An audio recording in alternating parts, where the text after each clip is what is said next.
இங்கே பாருங்க, பாம்பு மாதிரி என்னமோ நெளியுது. இங்கே பாருங்க,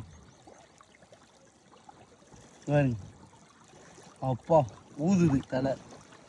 இது என்னன்னு தெரியல, மண்ணுக்குள்ளே பிதஞ்சிருக்கு.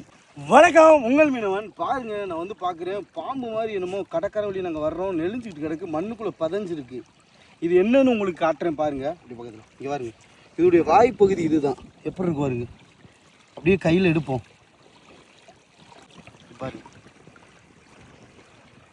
எவ்வளோ நீளம்டா மக்களே. இது கடல் அட்டை.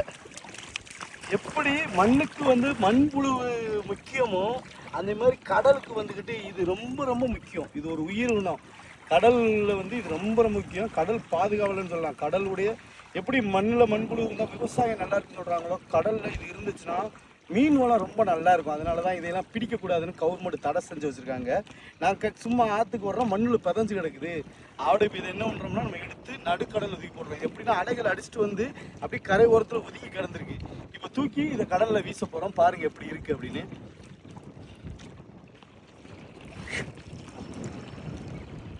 அவ்வளோதான் மக்களே, நான் சொல்கிறேன், யாராக இருந்தாலும் இதை பிடிக்கக்கூடாது. ஏன்னா நம்ம இந்த கடலை நம்பி தான் நம்ம உயிர் வாழ்கிறோம். மீனவர்கள் எல்லாருமே இந்த கடலை நம்பி தான் உயிர் வாழ்கிறோம்.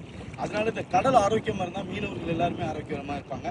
அதனால் மீன் அழிக்கிற எந்த ஒரு விஷயத்தையுமே நம்ம என்கரேஜ் பண்ணக்கூடாது. அதே மாதிரி தான் இந்த அட்டையை வந்து பிடிக்கக்கூடாது. இது தடை செய்யப்பட்டது. கவர்மெண்ட் ஒரு விஷயத்தை உருவாக்கியிருக்குன்னா 100% உண்மையான ஒரு விஷயம்.